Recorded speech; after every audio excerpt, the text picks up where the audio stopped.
আমি ছবি তোলার সময় একটু মুখটা বাঁকা করে রাখি, অন্যদিকে তাকাই থাকি, অন্য ইয়া করি, যেন বোঝা যায় যে এর সাথে আমি ইন্টেনশনালি তুলি নাই। আবার অনেকে আছে আইসা চিপা দিয়ে আমার সাথে একটা ছবি তুলতে চায়, মনে বুঝাইতে চায় খুব আপন মানুষ।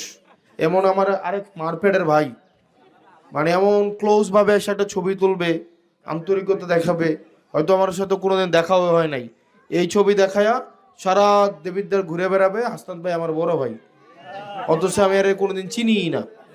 তো এরকম শোনেন, আমার আব্বাও যদি আমার সাথে এসে পরিচয় দিয়ে একটা অবৈধ সুবিধা চায়, আমার আব্বা, তাও তারে কোনো স্পেস দেওয়া যাবে না।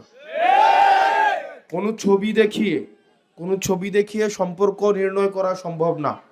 এখানে অনেকেই ছবি তোলে, তাই না? এই যে আপনি আমার সাথে আসছেন, আমি কি আপনাদের সবাইকে চিনি? আসার সময় অনেকে একটা ছবি তুলছেন, কেউ কাছ থেকে তুলছেন, কেউ হয়তো ছবিটা একটু ভালো করে তুলতে পারছেন, কেউ ভালো করে তুলতে পারেন নাই।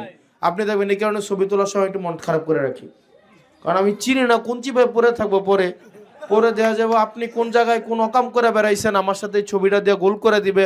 হাসনাত ভাইয়ের একনিষ্ঠ কর্মী সাদাবাজি করতে গিয়ে ধরা খাইছে, অথচ আর আমি চিনিই না।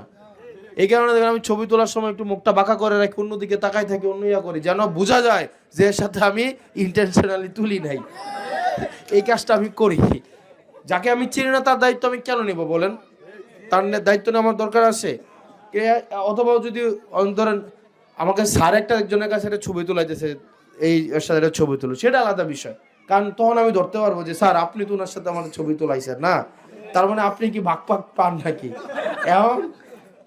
এখন শুনেন, সোশ্যাল মিডিয়ার যুগ, এই ছবি দিয়ে এগুলা নির্ণয় করা যাবে না। তো এই জিনিসগুলো সচেতন থাকতে হবে।